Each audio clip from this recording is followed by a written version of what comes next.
Depois da luta de muitos pais, o Brasil liberou o uso de medicamentos que contêm uma substância encontrada na maconha. A luta agora é para que ele seja fabricado no país. O repórter Ciro Mineiro mostra o dia a dia de maranhenses que precisam desta medicação e o sofrimento das famílias que lutam pela garantia de direitos. A Agnes, de 12 anos, sofre de uma síndrome genética que causa convulsões, retarda o desenvolvimento e ainda pode levar o paciente à morte. Depois de se submeter a vários tratamentos sem sucesso, a garota passou a usar este medicamento à base de canabidiol, produzido por uma ONG na Paraíba. Desde então, a jovem começou a apresentar melhoras significativas. A gente andava com a Agnes numa cadeira de rodas, porque as convulsões eram constantes. Ela convulsionava, se ela ficava suada demais, ela convulsionava. Se ela ficava excitada, ela convulsionava. E depois que ela começou a utilizar, a gente notou que ela ficou mais resistente. Aí a gente foi tirando a cadeira devagar e hoje ela está sem a cadeira de roda, melhorou a postura, né, o andar. A Thaís sofre de uma síndrome rara, que além de limitar os movimentos, também provoca convulsões. Há 4 anos ela usa o canabidiol.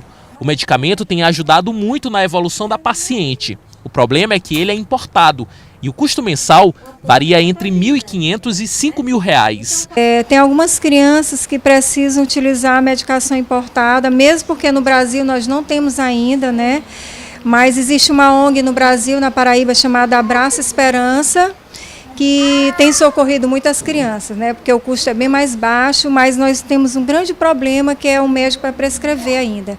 E o custo do importado, ele vai de R$ 1.500 a R$ 5.000 por mês, dependendo da dose que o paciente vai tomar. Em São Luís foi fundada a Liga Canábica, formada por mães que lutam por um único objetivo. O que todas essas mães querem é que o remédio à base de canabidiol possa ser fabricado aqui no Brasil. Só assim os filhos delas terão mais qualidade de vida, sem precisar interromper o tratamento devido aos custos elevados ou mesmo por conta da dificuldade na entrega do medicamento. Que as autoridades, né, e a população em geral olhem com carinho para a nossa causa, porque são várias pessoas, não é só a patologia de epilepsia, tem os pacientes de oncologia, esclerose múltipla, de Alzheimer, de fibromialgia. Existem outros pacientes que estão esperando uma terapia à base da cannabis sativa. O nosso maior problema é que é muito caro, o custo é muito elevado, então a maioria das mães não tem acesso a essa medicação como deveria. Então o que a gente pede é um apoio para que a gente consiga importar com mais facilidade, para que a gente tenha essa garantia de não ser interrompido o nosso tratamento. Exatamente pela garantia de direitos, muitos pais têm procurado, inclusive, a Defensoria Pública aqui do Estado. Eu vou falar sobre esse assunto, sobre essa luta desses pais, com Davi Rafael Silva Vieira, que é um dos titulares do Núcleo de Defesa da Criança da Defensoria Pública do Maranhão. Bom dia, obrigado pela presença. Bom dia, Adalberto, bom dia aos telespectadores. Bom, em primeiro lugar, o Brasil avançou muito na legislação, nos marcos legais sobre essa questão, a partir da luta desses pais, né, de pais como esses. Principalmente de 2013 para cá, o reconhecimento da Anvisa, do Conselho Federal de Medicina, mas as dificuldades ainda existem. Essas mães são verdadeiras guerreiras, né? É uma batalha que elas travam há 3 anos. Nós, de fato, tivemos muitos avanços. Os produtos derivados da maconha, que são o CDB e o THC, deixaram de constar no rol de lista de substâncias proibidas pela Anvisa. Atualmente, as substâncias que estão autorizadas são as substâncias importadas, que passam ainda por uma série de burocracias. Muitas vezes o médico tem que se cadastrar na Anvisa e a mãe que pretende essa importação também tem que se cadastrar, mas isso não impede que às vezes o produto seja barrado por alguma burocracia. Isso interrompe o tratamento, isso leva a dificuldades. Nós temos um início de fabricação na Paraíba, como foi citado já na reportagem, com uma autorização judicial, mas que ainda limita a quantidade de pessoas beneficiadas. O que nós precisamos fazer é ampliar isso. A Defensoria Pública já ingressa com ações judiciais, né, para que a gente garanta essa importação. Nós temos pelo menos 5 ações judiciais em que nós compelimos o poder público a custear esses valores, né? Agora são valores muito altos, elevados.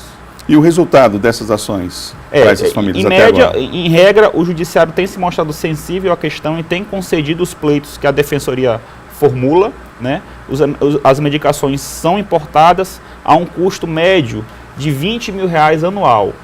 Nós sabemos que o impacto disso é gigantesco. A ideia é que esse produto seja fabricado no Brasil porque os custos diminuem de forma substancial, em média 10 vezes. Enquanto você gasta num mês cerca de R$1.800 a R$5.000, a fabricação do óleo ela custa R$200.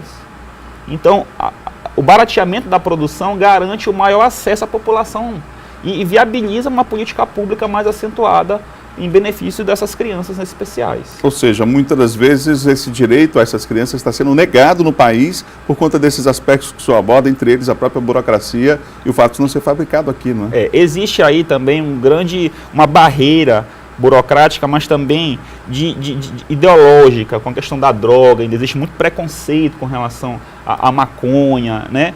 Mas os estudos são comprovados da eficácia do medicamento à base da maconha em vários tipos de doenças, né?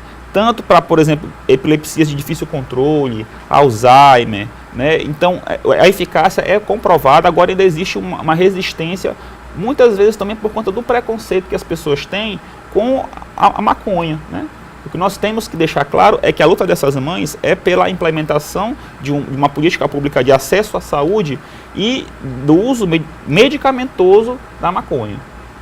Muito obrigado pela presença aqui no Bom Dia, por trazer esses esclarecimentos à sociedade sobre um assunto de interesse enorme que envolve inclusive a saúde pública. Obrigado. Nada, agradeço.